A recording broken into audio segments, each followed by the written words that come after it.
पुखराजपुर गांव में कड़क ठंड अपना तेवर दिखा रही थी। ठंडी हवा यूं चुभ रही थी जैसे हर झोंका हड्डियों तक उतरकर जिंदगी को परख रहा हो। ऊपर काले बादल जमा हो चुके थे। ठंड की रातों में आने वाली वो तूफानी बरसात जो किसी भी गरीब के लिए डर का दूसरा नाम थी। इसी अंधेरे आसमान के नीचे दिनेश के टूटे फूटे कच्चे घर की छत जगह जगह से टपक रही थी। हर गिरती ठंडी बूंद उसकी परेशानियों का मजाक उड़ाती लगती थी। दिनेश जी, देखिए छत फिर से टपकने लगी है। इस ठंड में अगर पानी तेज हो गया तो पूरा कमरा भर जाएगा। हम कहाँ जाएंगे इस हालत में?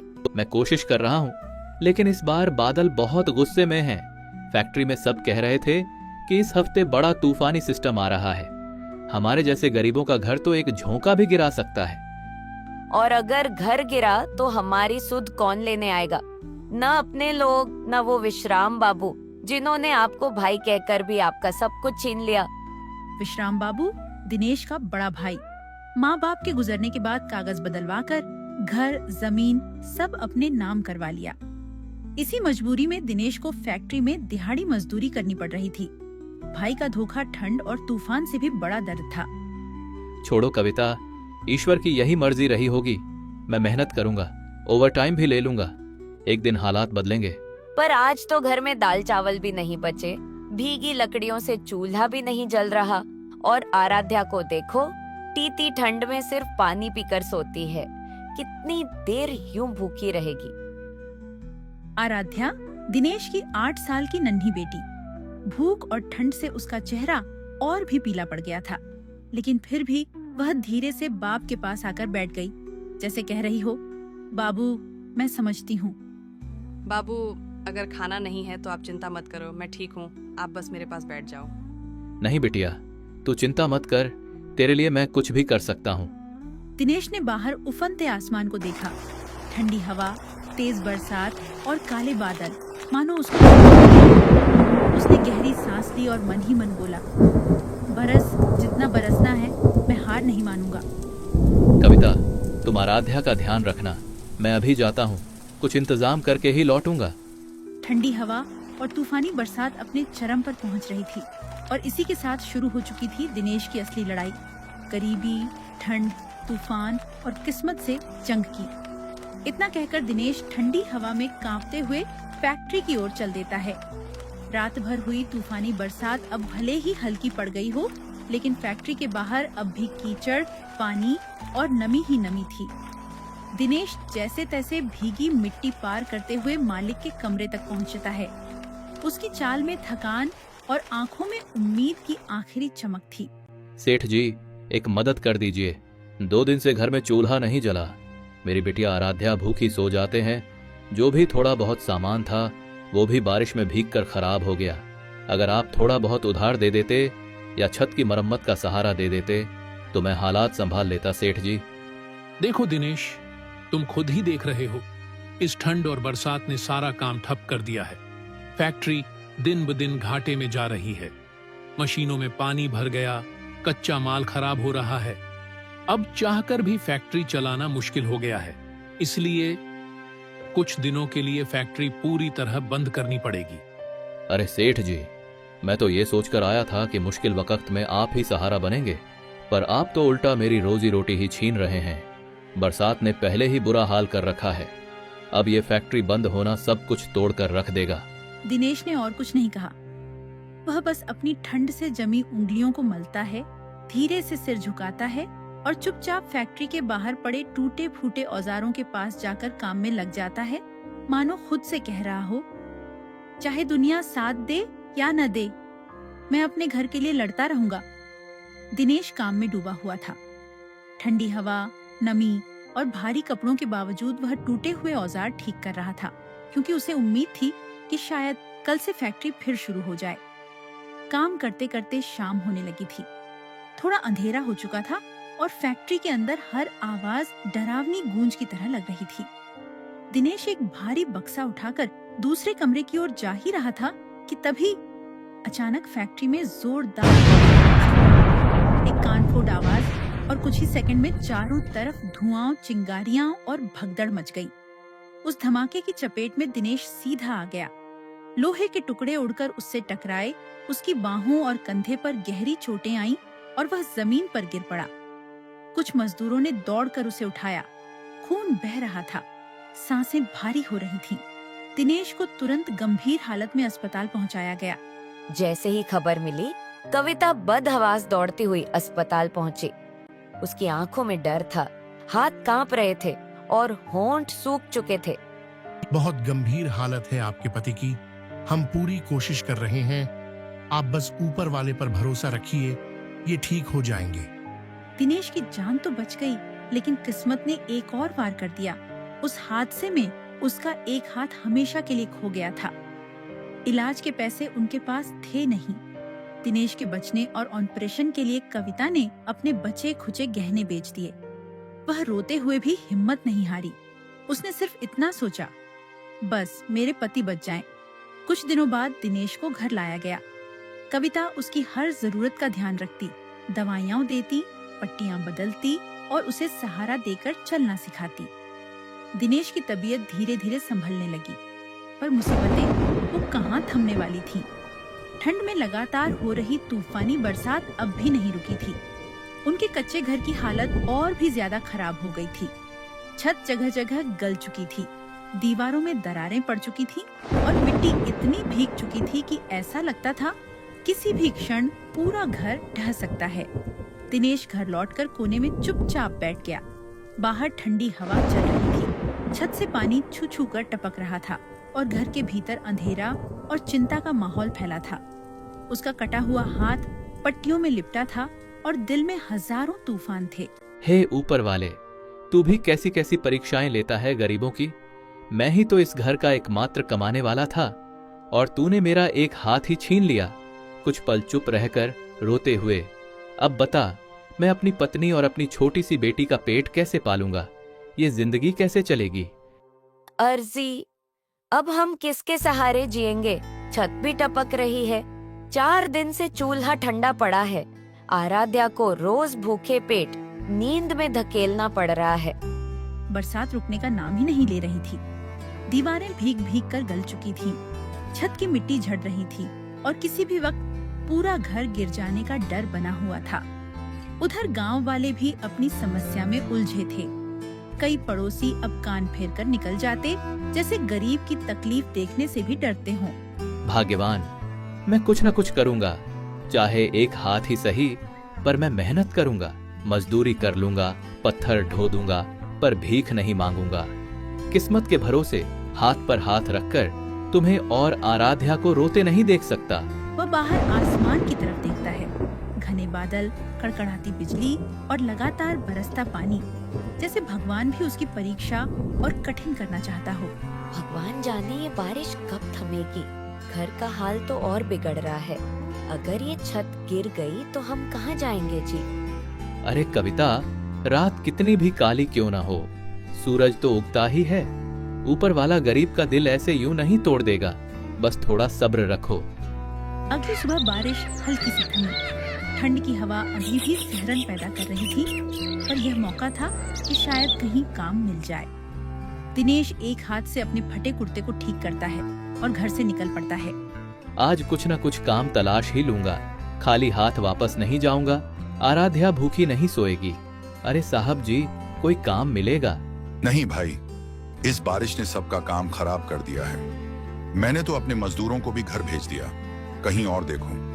दिनेश एक जगह से दूसरी जगह भटकता रहा।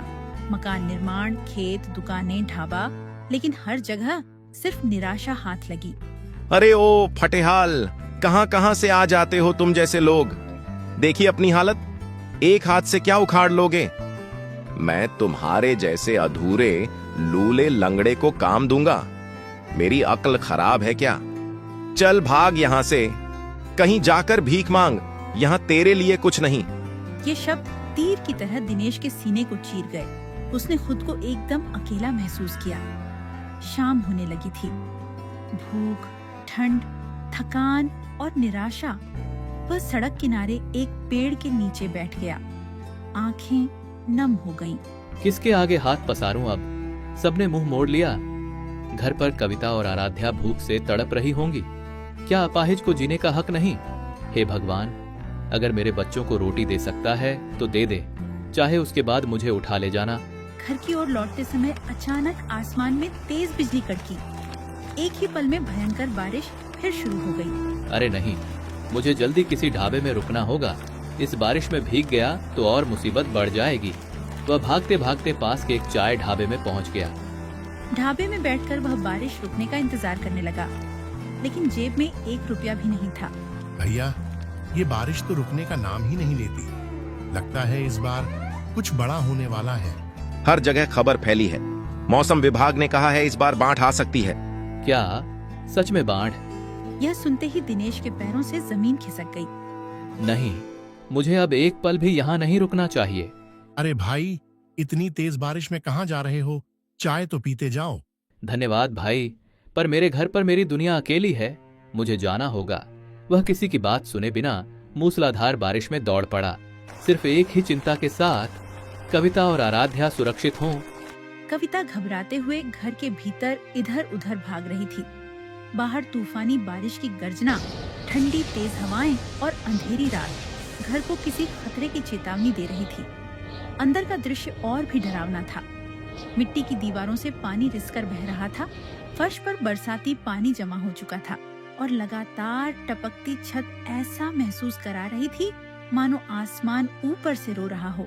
माँ, देखो ना, पूरे घर में पानी भर गया है और ये छत देखो कैसे टपक रही है। उसकी छोटी छोटी हथेलियां और ठंड से नीली पड़ चुकी थीं। उसके होंठ कांप रहे थे। मुझे बहुत डर लग रहा है माँ। बापू अभी तक घर क्यों नहीं आए माँ? अरे डर मत मेरी बच्ची, कुछ नहीं होगा। तेरे बापू बस आते ही होंगे। वह दरवाजे की तरफ देखती है। बाहर सिर्फ अंधेरा, हवा और कड़कती बिजली, लेकिन उसके अपने शब्दों से उसका दिल खुद धोखा खा रहा था। इधर दूसरी तरफ दिनेश बारिश में भीगता हुआ फतेह की तरह उड़ता फिर रहा था। छत की मरम्मत करवा दूंगा कहकर तो आया था, लेकिन कुछ भी नहीं कर पाया। हर कदम के साथ कीचड़ उसके पैरों से चिपक रहा था। मिट्टी और पानी में फंसता वह खुद को दोषी महसूस कर रहा था। बेचारी कविता अकेली इस बारिश में न जाने कितनी परेशान हो रही होगी। उसके मन में डर का पहाड़ टूट रहा था। दिनेश अपने टूटे थके शरीर के साथ तेज बारिश में दौड़ने लगा।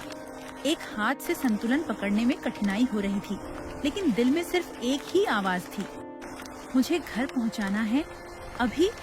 तूफान इतना भयंकर था कि पूरा पुखराजपुर गांव समुद्र की तरह डूब रहा था। गलियां, खपरैल वाले घर, झोपड़ियां सब पानी में बह रहे थे। किसी भी पल जैसे पूरा गांव पानी की लहरों में समा जाने वाला हो। दिनेश की आंखों के सामने छोटे छोटे घर लहरों में डूबकर कीचड़ में समाते जा रहे थे। यह दृश्य देखकर उसकी सांसें रुकने लगीं। हे भगवान, मेरा घर भी कहीं इस पानी में न बह जाए। उसके मन में कविता और उसकी बच्ची आराध्या का चेहरा घूम रहा था। कविता, आराध्या कैसे होंगी मेरी दोनों? वह पानी से जूझते हुए जैसे तैसे अपने घर पहुंचा, लेकिन जैसे ही उसने अपने घर का मलबा देखा, उसकी धड़कनें एक पल के लिए पूरी तरह थम गईं। घर बह चुका था। केवल टूटे बांस, मिट्टी के ढेर और हवाओं में उड़ती छप्पर की टुकड़ियां बची थीं। लेकिन जब उसने दूर देखा, 2 परछाइयां, कविता और आराध्या पानी से भीगी हुई एक पेड़ के नीचे खड़ी थीं। हे भगवान, तेरा लाख लाख शुक्र है, कोई अनहोनी नहीं हुई। वह दोनों को गले से लगाता है। कम से कम बीवी बच्चे तो सही सलामत हैं। दिनेश, कविता और आराध्या तूफान की सर्द हवा में एक दूसरे को सहारा देकर विश्राम के घर की ओर चलते हैं। रात गहरा चुकी थी। रास्ता कीचड़ से पटा था। ठंड हड्डियों को चीर रही थी। जैसे तैसे वे विश्राम के घर पहुंचे। इतनी तेज बारिश में इतनी रात को कौन दरवाजा खटखटा रहा है? अरे लेटे लेटे तो कोई दिखेगा नहीं, उठकर देखोगे तभी पता लगेगा। अरे भाग्यवान, भड़क क्यों रही है? तू चुपचाप पकौड़े बना, फिर वह दरवाजा खोलता है। अरे दिनेश, तू पूरे परिवार के साथ यहाँ इस समय? सब ठीक तो है ना? कुछ ठीक नहीं है भैया। तेज बरसात की वजह से हमारा घर ढह गया है। सड़क पर आ गए हैं हम लोग। बच्ची को लेकर कहाँ जाता, इसलिए यहाँ आ गया। आज की रात क्या हम तेरे घर में रुक सकते हैं? क्या कहा? मेरे घर में? नहीं नहीं नहीं, मेरा घर कोई धर्मशाला है क्या जो तेरे जैसे फटीचर को अंदर आने दूं? आप तो हमारे अपने हो, मेरे भाई हो। अगर आप ही ऐसी बातें बोलोगे तो कोई दूसरा हमारी क्या मदद करेगा। बस रात की ही तो बात है भाई, रहने दे। फुट! जिसकी खुद की औकात घर बनाने की नहीं, वो मेरे घर में रुकना चाहता है। श्याम की पत्नी पकौड़े बनाकर लाती है। अरे दिनेश और उसका पूरा परिवार, उसका घर टूट गया है, इसलिए यहां रुकने आया था। मैंने बाहर का रास्ता दिखा दिया। पर दिनेश तो आपका छोटा भाई है, आपने उसे भगा क्यों दिया? बेचारे को आज आने देते। क्यों? क्या मैंने कोई धर्मशाला खोल रखी है? वैसे भी अब वह मेरे किसी काम आने वाला नहीं, सड़क पर आ गया बेचारा। भगवान का खौफ कीजिए जी, मुसीबत आते देर नहीं लगती। कहीं ऐसा न हो कि आपके ये बड़े बोल आपको ही ले डूबें। कैसी मुसीबत? पता है हमारा घर कितना मजबूत है। कुछ नहीं होगा, ये लो पकौड़े खाओ, बहुत स्वादिष्ट बने हैं। श्याम बारिश का आनंद ले रहा था, गरम चाय, पकौड़े और अहंकार में डूबा हुआ। वहीं दूसरी ओर दिनेश, कविता और आराध्या बारिश में सड़क के बीचों बीच कांपते हुए खड़े थे। देख रही हो भाग्यवान, मेरे सगे भाई ने भी मदद नहीं की। मुसीबत में ही पता चलता है कौन अपना कौन पराया। बस थोड़ा सा सह ले मेरी बच्ची, जल्दी ही हम कहीं रहने की जगह ढूंढ लेंगे। जी, कितने बेरहम लोग हैं, किसी को भी हमारी हालत पर तरस नहीं आया। अब तो केवल गांव के मुखिया जी ही हमारी मदद कर सकते हैं। कविता, चलो उनके घर चलकर देखते हैं। मुखिया के घर पहुंचा। पानी सिर तक आ चुका था। दरवाजा खटखटाता है। मुखिया जी, मेरा घर टूट गया है और मेरी बच्ची बारिश में भीगकर बीमार होने को है। हमारी मदद कर दीजिए, एक रात अपनी हवेली में बना दीजिए।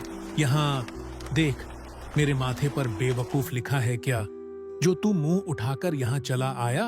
एक भी बात नहीं सुनी। दिनेश को बुरी तरह अपमानित करके वहाँ से भगा दिया। देख रही हो कविता, किसी ने भी मदद नहीं की। अब समझ नहीं आता तुम दोनों को लेकर कहाँ जाऊं। हाय जी, कितने बेरहम लोग हैं, किसी को भी हमारी हालत पर तरस नहीं आया। देखना जी, जिन्होंने आज हमें आंखें दिखाई, ऊपर वाला एक दिन उनकी आंखें जरूर झुकवाएगा। चारों तरफ पानी ही पानी, तूफान अपनी चरम पर। उनके शरीर ठंड से सुन्न हो रहे थे।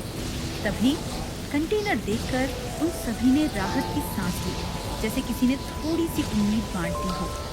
वे तेजी से उस कंटेनर की ओर जाते हैं और अंदर बैठ जाते हैं। लेकिन बारिश रुकने का नाम ही नहीं ले रही थी। कंटेनर में भी धीरे धीरे पानी भरने लगा, उनके पैरों तक, फिर घुटनों तक, फिर कमर तक। कविता, हमें यहाँ से निकलकर किसी ऊंचे और सुरक्षित स्थान पर जाना होगा। यहाँ रुके तो डूबकर मर जाएंगे। दिनेश अपनी बेटी आराध्या को कंधों पर उठाता है और पानी में तैरते संभलते अंधेरे में आगे बढ़ने लगता है। लेकिन आगे अचानक एक तेज जल प्रवाह उन पर टूट पड़ा। दिनेश का पैर फिसला, वह संतुलन खो बैठा। उसके साथ कविता भी गिर पड़ी। आराध्या दिनेश के हाथ से छूट गई। 3 सेकंड, सिर्फ 3 सेकंड, और आराध्या पानी में गुम हो गई। आराध्या, एक तो 2 दिनों से भूखा परिवार, ऊपर से तूफानी बारिश का कहर। दिनेश और कविता चाहकर भी अपनी बच्ची को नहीं बचा पाए। मेरी बच्ची, मेरी गुड़िया, कहाँ गई तू? वे दोनों तूफानी रात में अपने फूटे भाग्य को कोसते हुए रोते रहे। हे भगवान, क्या गरीबों पर तुझे जरा भी दया नहीं? दिनेश की चीख आसमान चीर रही थी। पहले मुझे अपाहिज किया, फिर घर छीन लिया, अब मेरी बेटी भी। वे आगे बढ़ने की कोशिश करते, पर भूख ने शरीर तोड़ दिया था। शरीर जवाब दे रहा था, पैर कांप रहे थे, आंखें धुंधली होने लगीं, और अंत में दिनेश और कविता थककर लहरों में गिर पड़े। वे हाथ पैर मारकर एक दूसरे को बचाने की कोशिश करते रहे। हम डूब रहे हैं, कोई तो बचाओ। लेकिन किसी में अब ताकत नहीं बची थी। दोनों बेहोश हो गए और बहने लगे। उन्हें डूबता देखकर बाढ़ राहत दल ने उन पर ध्यान दिया। उन्होंने तुरंत दिनेश और कविता को पानी से निकालकर सुरक्षित जगह पहुंचाया। अगली सुबह दिनेश और कविता एक राहत शिविर में अपनी आंखें 10 खोलते हैं। हम दोनों तो बच गए, लेकिन इस बेरहम बारिश ने हमसे हमारी आराध्या को छीन लिया। वह दिनेश के सीने से लगकर फूट फूट कर रोने लगी। मेरी बच्ची, मेरी आराध्या। उन दोनों की चीखें शिविर की हवा को भी दुखी कर रही थीं। अंतिम घाव टीवी पर खबरें चल रही थीं। भारी बारिश से आई भीषण बाढ़, सैकड़ों बेघर, कई लापता, पुखराजपुर गांव में भयंकर विनाश। स्क्रीन पर विश्राम का टूटा हुआ घर और मुखिया की लाश जल भराव में पड़ी हुई। वे दोनों भी अपने घमंड में डूबे हुए बाढ़ में मारे गए थे। दिनेश और कविता 1 महीने राहत शिविर में रहे। अपनी बच्ची की याद हर पल उन्हें तोड़ती रही। सरकार से मिले मुआवजे से उन्होंने एक छोटा सा 2 कमरों का घर बनाया, आराध्या की याद में। दिनेश ने एक छोटी सी चाय की दुकान खोली ताकि नई जिंदगी की शुरुआत हो सके। लेकिन उनके दिल में एक खाली जगह हमेशा हमेशा के लिए रह गई, आराध्या की जगह।